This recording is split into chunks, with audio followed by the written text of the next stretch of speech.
أتحاولين الاندماج بهذا؟ هكذا سخرت فاطمة متباهية بقفطانها الحريري المتلألئ. احمرت خدود ليلى وهي تتشبث بجلبابها البالي ذي الألوان الباهتة. كان موسم المهرجان الثقافي السنوي وقت الرقص والموسيقى والاحتفال. حلمت ليلى بالعرض وتقديم الرقصات التقليدية التي علمتها إياها جدتها. لا تستمعي إليهن يا ليلى، قالت مدام زهرة مدربة الرقص ملاحظة المحادثة. شغفك هو قوتك. تدربي بجد أكبر وأريهن ما تستطيعين فعله. أومأت ليلى مصممة. تحولت الأيام إلى سبيعة. تدربت ليلى بعنف وأصبحت حركاتها أكثر حدة ورشاقة. أما الفتيات الثريات فقضين وقتهن في النميمة وثقات من تفوقهن الطبيعي.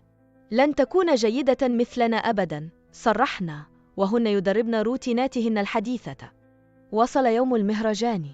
صعدت مجموعة فاطمة إلى المسرح ووجوههن متغطرسة، ولكن مع بداية الموسيقى تعثرت خطواتهن.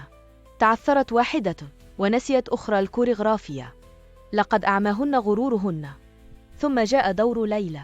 صعدت إلى المسرح وقلبها يدق بقوة، ولكن عندما ملأت الموسيقى الجو نسيت خوفها. رقصت بشغف وروت حركاتها قصة عن التراث والصمود. لقد أثرت الجمهور.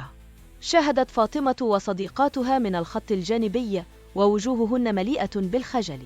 لقد حكمنا على ليلى بناء على مظهرها، ولكن موهبتها أثبتت أنهن كن مخطئات. أنهت ليلى رقصتها بتصفيق مدونخ. لقد وجدت سعادتها ليس في موافقتهن بل في قلبها. كيف كنت ستشعر لو كنت مكانها؟